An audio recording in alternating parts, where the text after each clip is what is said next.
yanjigiriza nkikwogera nga nkyekasa Hamza yanjigiriza okukwata omukyalo bulungi kubanga nisimanyi kukwata omukyalo bulungi Hamza yanjigiriza Hamza nalibeera wa muzeeyi wange mukono Hamza nakaba musajja kabeereeyo omuzeeyi gwefaayo omuzeeyi bityo nabirekeeyo yatulaliko obulamu buki obupya engaliko obulamu obupya Hamza ngamba omusajja akola tujja kufuna sente okumikiza bintu bingi byenyigiseemu namuza naye Hamza kyenjagala kyemusaba Allah kyemujjukirako ekyokubiri kyemagendera bine Hamza ali musajja mukozi Hamza musajja mukozi baali basuubula ebintu ebyo ebyalamu musajja musuubuzi mulungi alinyemuluka nagenda erida bamulabe malingi ebi alinyemuluka nagenda erida nagenda mugamba muzikiro kino bakitufaayo tulina okunonya sente mubeera bungi so ebintu bingi byenyiza okwogera ku Hamza naye lwema nkusaba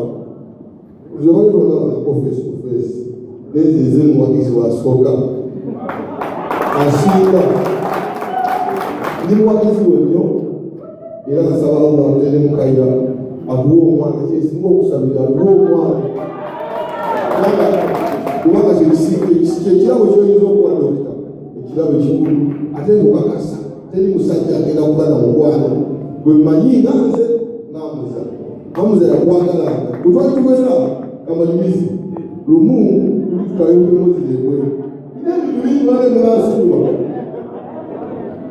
nze nalinga muntu we kumbimbi era nga olaba mu biru agamba olaba mu biru linda Hamza olaba Hamza linda mu biru gyemabegawo anze oluusi era kumbi nene tukwata BS ebitabo ebyabamanyi bayological science nengisulaale nenasulaale twakukolono olwatugenda kusoma naye oduukire tusomayo samule tudende tuleba agamba obudde bubijje tuleba kakati abawala bambyambuza abadozi era musajja obulungi bwe abakazi bamwetaniranga abawala gabagala nnyo era ebirabo nga babiyimba oluusi samugambanga sagamba nawe birabo naye nga nzeekaza muteba kakati mbadde nsaba omanyi gali prefect wenasomeranga naye kati ngaffe tutambula mu bibiina byonna oliwadde otambula mu bibiina byonna otambula mu bawala otambula mu balenzi kalebamwezi bamanye ebintu ebyo oyambako mwingira bwala oyambako mwingira kati wajeka namuza alize woluba nalinga mumanyikajja mu mwaka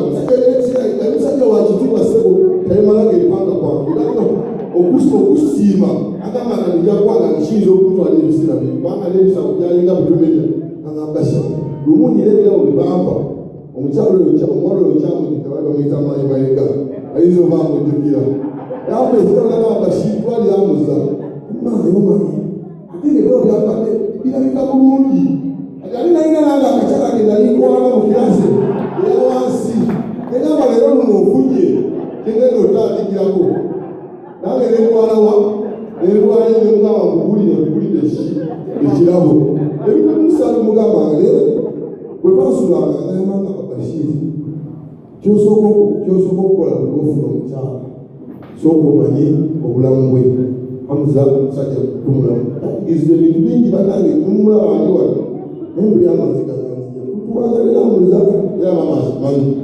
nananasiyomanyi akati wetutuuse wano tulina okukola tulina okufuna sente byandekanga munju nagamba kakati essaawa zino tulina kwebaka nzamze yagambanga omusajja teyebaka ssaawa nya zukuka tugende tuyiye ebyokukola era ngaze obulamu bwange naye manyi omusajja wetuka ssaawa bbiri nga nagala okwebaka ssaawa nya zukuka tugende tunoonya ebiziki kati tugamba ebintu bingi naye nze zanziramu kukyogera kino munansonyiwa olw'eno wafuna omuntu omulungi wallahi ekyala kwogera kufuna omuntu omulungi you reached where you are going watuuka gye badolaga era nsaba Allah abanywezi kubanga ebiseera bino wangazi bane nataasa enkalo abajjanga wetwali tusulanga akati mubiranga bweyogenda omugambe taddawa ngatojja takwetaaga genda musajja wamepanga ate yageragamu n'akaseete ssebo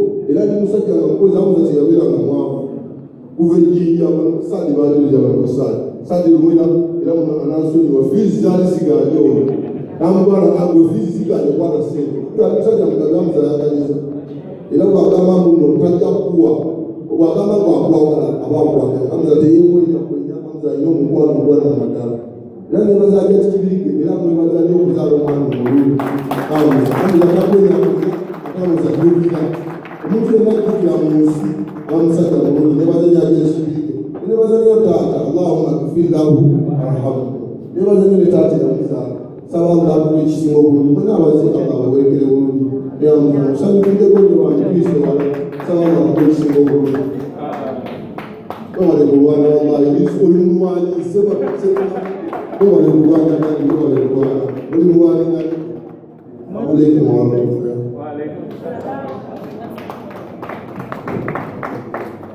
bali tumwongere ku ngalo childhood memories ezo buli muntu yayitaka okusomera abanga azijukira mugenda konsikiriza sigenda kumala ku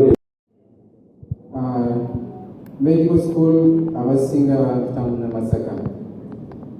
I met Dr. Hamza in medical school. And I think before I give my simple speech, I would love to add my voice to Dr. Bashir's. And for that I'll go on my knees, thank Mommy.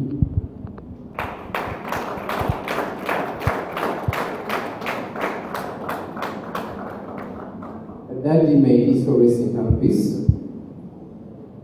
Now and God now, Awaliwo was a Dr. Sebunya. Hamza is a different person. Hamza, if you're looking for a friend, of a definition of a friend, you find Hamza. Allow me to come up.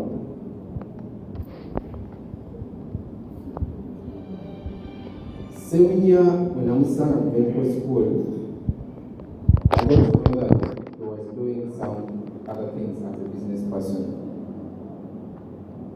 And he was literally becoming successful day by day.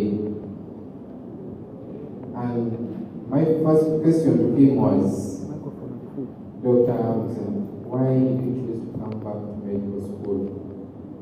Given that I'm seeing your businesses are booming, and literally most of us are going to school for a better life, and you have a better life.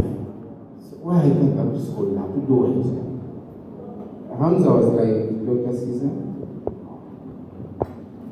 I have passion to save lives.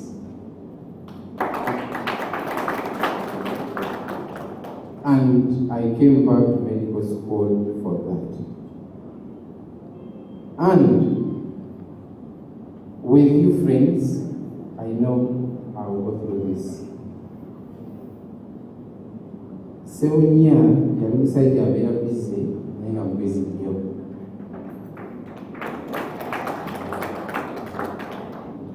Nga afa okulaba nti buli lunaku abeera mu kirasi.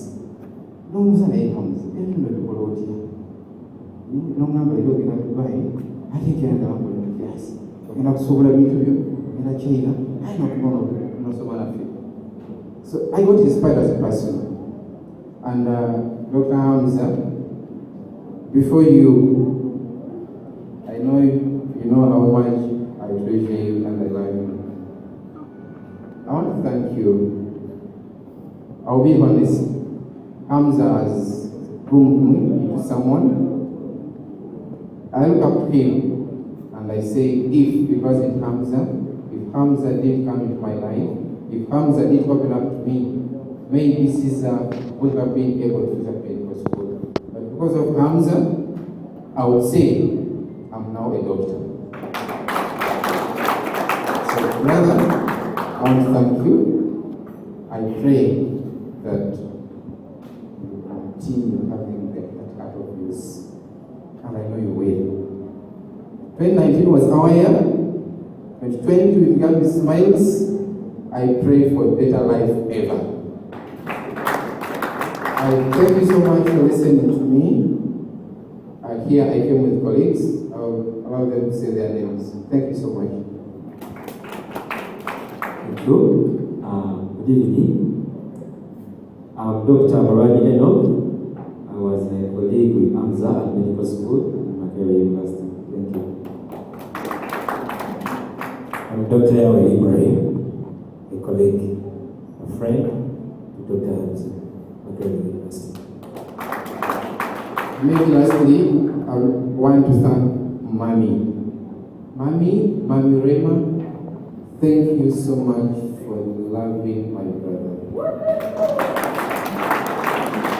Hamza is a different person of late because of Mommy Rema.